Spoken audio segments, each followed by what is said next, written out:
இதயம் சீரியல் நாளைக்கான எபிசோடில் என்ன நடக்க போகுதுன்னு பார்க்கலாம் வாங்க. அதுக்கு முன்னாடி என்னுடைய சேனலை நீங்கள் சப்ஸ்கிரைப் பண்ணலைன்னா மறக்காமல் சப்ஸ்கிரைப் பண்ணிக்கோங்க. பக்கத்தில் இருக்கிற பெல் பட்டனையும் ப்ரெஸ் பண்ணிக்கோங்க. பாரதி ஆஃபீஸ்க்கு போகிறாங்க. கேஷவ், லதா, ஆதின்னு 3 பேரும் பேசிகிட்டு இருக்காங்க. பாரதியை அவங்களோட சீட்டில் வந்து ஆதியை உட்கார வைக்கிறாரு. அதுக்கப்புறம் கேஷவ் வந்துட்டு, ஆமாம் 2 நாளாக நீங்கள் ஆஃபீஸ்க்கே வரலையாமே, நாங்களும் 2 நாளாக ஆஃபீஸ்க்கு வரல, அதனால் எங்களுக்கு என்ன நடந்துச்சுன்னே தெரியல, என்ன ஆச்சு அப்படின்னு கேட்க, அப்போ ஆதி நடந்த எல்லா விஷயத்தையும் சொல்கிறாங்க. அப்போ லதா, இவ்வளோ விஷயம் நடந்திருக்கு, எங்களுக்கு ஒரு ஃபோன் பண்ணி கூட நீங்கள் சொல்லலைல்ல அப்படின்னு கேட்டுட்ருக்காங்க. சரி, நீங்கள் 2 பேரும் ஏன் வரலன்னு நாங்கள் கேட்டோம்ல, நாங்கள் 2 பேரும் ஏன் வரல நீங்கள் கேட்டிங்களா அப்படின்னு கேட்க, அப்போ ஆதி வந்து என்ன ஆச்சுன்னு கேட்குறாங்க. நானும் லதாவும் வந்து மேரேஜ் பண்ணிக்க போகிறோம் அப்படின்னு சொன்ன உடனே 2 பேரும் வந்து கங்க்ராச்சுலேஷன் சொல்கிறாங்க. அப்போது கேஷவ் வந்துட்டு, நாங்கள் வந்து ரெஜிஸ்டர் மேரேஜ் பண்ணிக்க போகிறோம் சீக்ரெட்டாக, நீங்கள் 2 பேரும் தான் சாட்சி கையெழுத்து போடணும் அப்படின்னு சொல்ல, எதுக்காக இப்போ நீங்கள் ரெஜிஸ்டர் மேரேஜ் பண்ணிக்கிறீங்க அப்படின்னு கேட்குறாங்க. அப்போ லதா வந்துட்டு, எங்கள் வீட்டில் வந்து இந்த கல்யாணத்துக்கு ஒத்துக்க மாட்டேன்னு சொல்லிட்டாங்க அப்படின்னு சொல்ல, என்ன காரணம் அப்படின்னு கேட்குறாங்க ஆதி.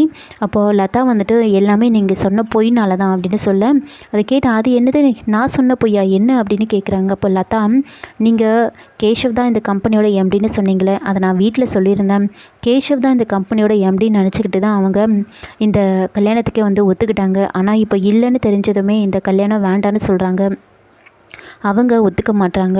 ஆனால் எனக்கு கேஷவை ரொம்ப பிடிக்கும், கேஷவை நான் உண்மையாக தான் காதலிக்கிறேன், அது அவங்களுக்கு புரியல. அவங்க வேணால் பணம் காசை பெருசாக நினைக்கலாம், எனக்கு கேஷவ் தான் வேணும் அப்படின்னு லதா வந்துட்டு சொல்கிறாங்க. இப்போ ஆதி வந்துட்டு, சரி நான் சொன்ன பொய்யை உண்மையாக்கிடலாம், இன்னையிலேருந்து வந்து கேஷவ் தான் வந்து இந்த கம்பெனியோட எம்டி, ஓனர் எல்லாமே அப்படின்னு சொல்ல, அப்போது பாரதி வந்துட்டு ரொம்ப கோவப்படுறாங்க. இங்கே பாருங்க ஆதி, ஏற்கனவே நிறைய பொய் சொல்லி தான் இந்த மாதிரி பிரச்சனைலாம் வந்திருக்கு, திரும்பவும் இந்த மாதிரிலாம் பொய் சொல்ல வேண்டாம்.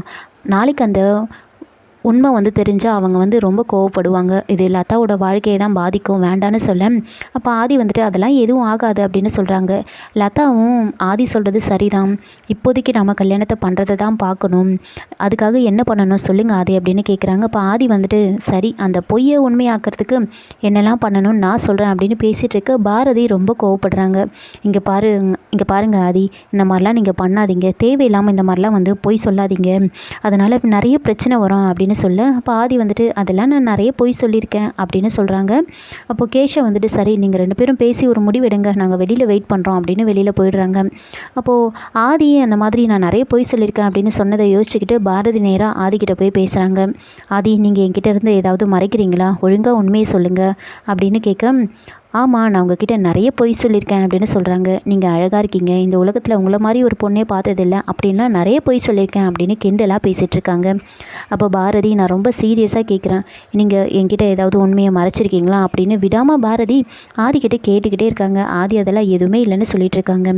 இன்னொரு பக்கம் வந்துட்டு மரகதம் வந்து தமிழை வந்து வீடு ஃபுல்லாக தேடிட்டுருப்பாங்க, எங்கே போனான்னு தெரியலையா அப்படின்னு தனம் கிட்ட வந்து கேட்டுட்ருக்காங்க. அப்போ ரத்னம் அங்கே வராங்க. என்ன, எதுக்காக நீ இவ்வளோ பதட்டமாக இருக்க அப்படின்னு கேட்க, தமிழ் எங்கே போனானே தெரியலங்க அப்படின்னு கேட்க, அப்போது ரத்னம் வந்துட்டு சொல்கிறாங்க, இல்லை தமிழ் வந்து சம்மந்தி வீட்டில் இருக்கா, காலையில் பாரதி வந்து என்கிட்ட கேட்டுச்சு, இந்த மாதிரி தமிழை வந்து அம்மா வீட்டில் விட போகிறேன்னு, எக்ஸாம் வருதான், அதனால் இங்கே இருந்தால் சரியாக படிக்க மாட்டாலாம், அங்கே போனால் படிப்பான்னு சொல்லிவிட்டு நான் வந்து தமிழ் அங்கே கூட்டிகிட்டு போய் விட்டுட்டு வரேன்னு என்கிட்ட கேட்டுச்சு, அதனால் நானும் சரின்னு சொல்லிட்டேன், தமிழ் இப்போ அவங்க பாட்டி வீட்டில் தான் இருக்கா அப்படின்னு சொன்ன உடனே, அப்போ மரகதம், இது கூட எனக்கு தெரியக்கூடாது இல்லை, மற்றது எல்லாத்துக்கும் நான் தேவை, இந்த விஷயம் மட்டும் எனக்கு தெரியக்கூடாது அப்படின்னு ரொம்ப கோவப்படுறாங்க.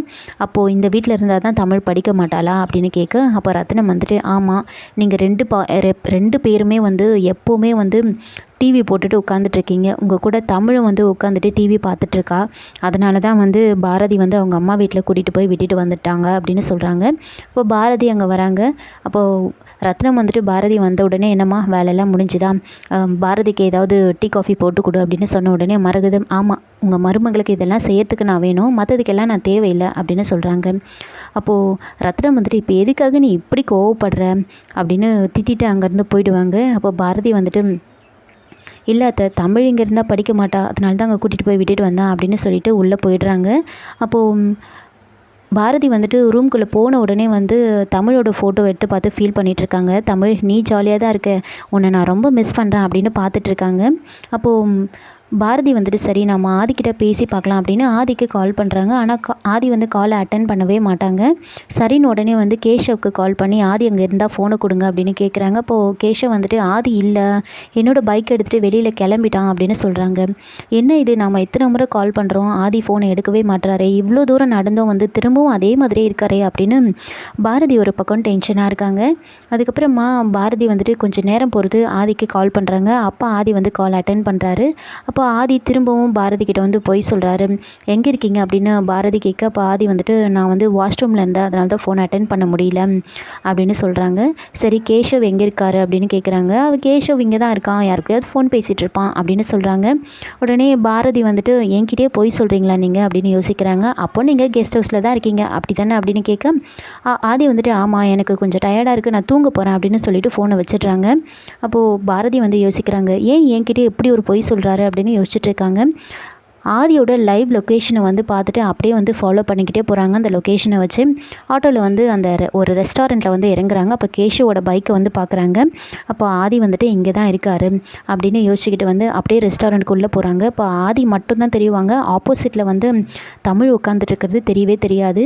அப்படியே ஷாக் ஆகி பார்த்துட்டு இருக்காங்க. இதோட இந்த எபிசோடு வந்து முடிச்சிருக்காங்க. என்னோட ரிவ்யூ பிடிச்சிருந்தா லைக் பண்ணுங்கள், மறக்காமல் சப்ஸ்கிரைப் பண்ணுங்கள். தேங்க்யூ.